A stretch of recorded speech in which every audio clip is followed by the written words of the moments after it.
Empresas cavalo de Troia? Isso mesmo, não sou xenófobo, aclamo a globalização, mas demando coerência.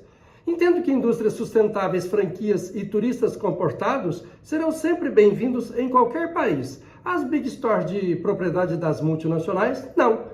Minha indignação aflorou vendo o presidente da França, o Macron, dizer textualmente ser contra o acordo da Comunidade Europeia com o Mercosul. Negociação iniciada há mais de 20 anos e a França, com seu protecionismo conhecido, sempre tirou e colocou vírgulas nesse acordo. Pura protelação. Sem ter mais nenhuma vírgula para ser utilizada, colocou o ponto final. Vem agora o Brasil e assunto proibido. O mercado interno de todos os países, todos os estados, todos os municípios são protegidos com mãos de ferro desde que a moeda ainda era representada por trocas. O escambo. Nenhum país precisa de investimento externo em seu varejo. É só aparecer demanda que logo vem uma lojinha. O varejo é o núcleo e a ponta final da economia.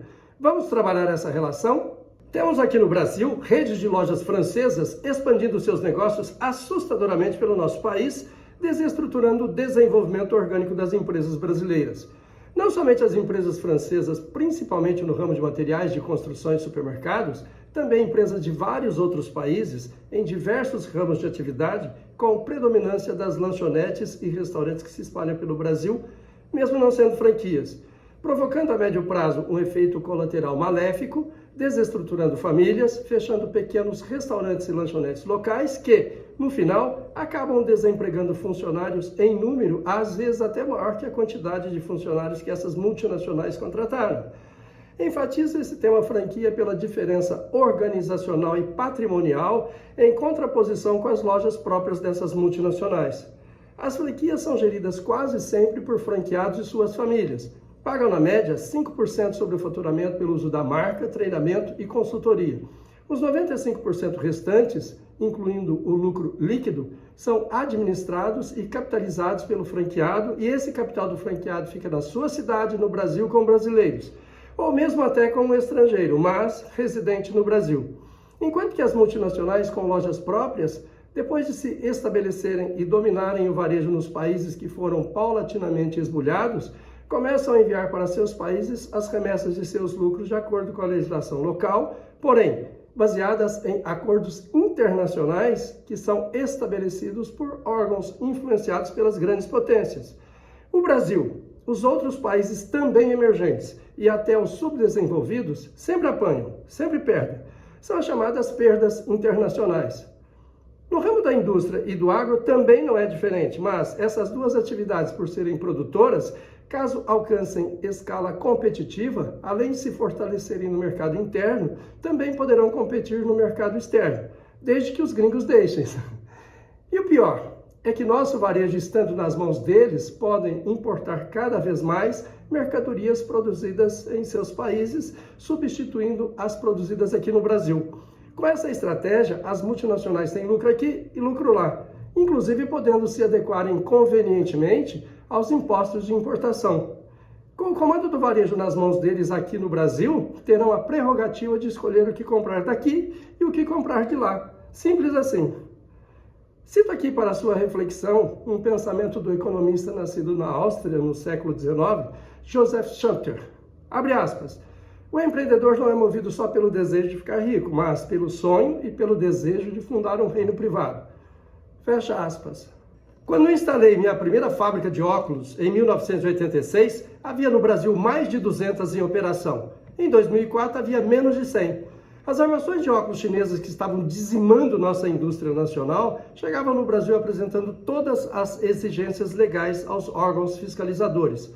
Aparentemente, tudo correto. A única e fundamental diferença é que, na China, as armações comuns e sem marcas de renome tinham custo industrial mínimo em torno de $10. No entanto, muitos importadores, em parceria com os exportadores chineses, chegavam a declarar perante o fisco brasileiro entre 50 centavos e $1.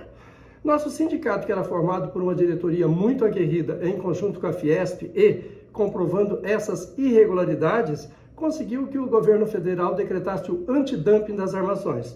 Decreto que perdurou de 2004 a 2012. O fisco multava os importadores em valores em torno de $10 sobre cada armação importada da China com valor declarado inferior a $10. desapareceram as armações chinesas abaixo de $10, problema 90% resolvido, e a indústria nacional de óculos voltou a se revigorar devagar, mas progressivamente. Um decreto como o antidumping das armações baixado pelo governo federal torna-se uma ação efetiva, mas delicada para o país devido aos tais acordos internacionais. Perceberam a dificuldade de negociação com os aplicativos das blusinhas que vinham e ainda vêm desestruturando tanto o varejo quanto a indústria nacional? É necessário que façamos nossa parte. A força maior, legal e efetiva para reduzir essa expansão nefasta no varejo brasileiro está no município. Lembrem aos seus vereadores e também ao seu prefeito que a prerrogativa de expedir alvará de funcionamento é da Prefeitura Municipal. Todavia, o que temos percebido por esse Brasil afora, lógico que com exceções, são políticos sem maldade, mas também sem conhecimento de economia estrutural, abrindo os braços para esses depredadores de empresários brasileiros. O maior varejista em supermercados no Brasil, pasmem, não é brasileiro, é francês e faturou aqui no ano passado mais de 115 bilhões de reais. Já tem no Brasil várias centenas de Big Lojas e neste momento um ousado plano de expansão das Big Lojas e também planos para implantar o sistema de franquia para pequenas lojas por todo o Brasil, monopolizando o varejo brasileiro.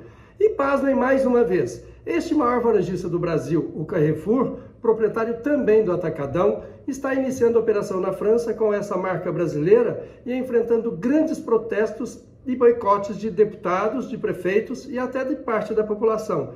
Lá isso não é xenofobia, é defesa dos interesses da nação francesa. Cadê o CAD que não vetou as compras e fusões de empresas brasileiras por esses gigantes? É necessário lembrar sempre que hoje, no século XXI, há somente duas formas das grandes potências mundiais invadirem e conquistarem perenemente os países subdesenvolvidos e principalmente os emergentes. Uma é o que estamos assistindo entre Rússia e Ucrânia, a tomada de território pela força, e a outra, mais inteligente e perpetuadora, a tomada clássica e estratégica do mercado interno de outra nação, focalizando o varejo. Ação geralmente aplaudida pela grande mídia que vende sua propaganda em larga escala, juntamente com economistas lobistas. Vamos trabalhar para mudar essa história? Ainda é tempo. A sociedade brasileira geralmente gosta muito dessas grandes lojas das multinacionais. Se juntarmos forças e construirmos lojas à altura, gostarão também das nossas. Vamos fundar em sua cidade uma SE, Sociedade Empreendedora? A SA, Sociedade Anônima de Capital Aberto, se adequa somente a grandes empresas e são monitoradas pelas bolsas de valores, enquanto que uma SA de capital fechado se adequa a todas as empresas, de todos os tamanhos. Modelo que poderemos implantar em sua cidade com sócios investidores locais. Constituiremos uma SA ou SE de capital fechado, ou até uma limitada, com apoio da Prefeitura, da Câmara Municipal e também da sociedade local, baseada nas empresas de capital fechado, com vários sócios. É muito bom ter sócio bom. Tive 16, nenhum litígio. Me coloco à disposição para ir gratuitamente em sua cidade explanar sobre as principais características e principais ações desse projeto. Única condição para que eu vá em sua cidade gratuitamente é que o convite deverá vir confirmando a participação da Prefeitura, da Câmara Municipal e também da Associação Comercial. Sem união nem adianta começarmos.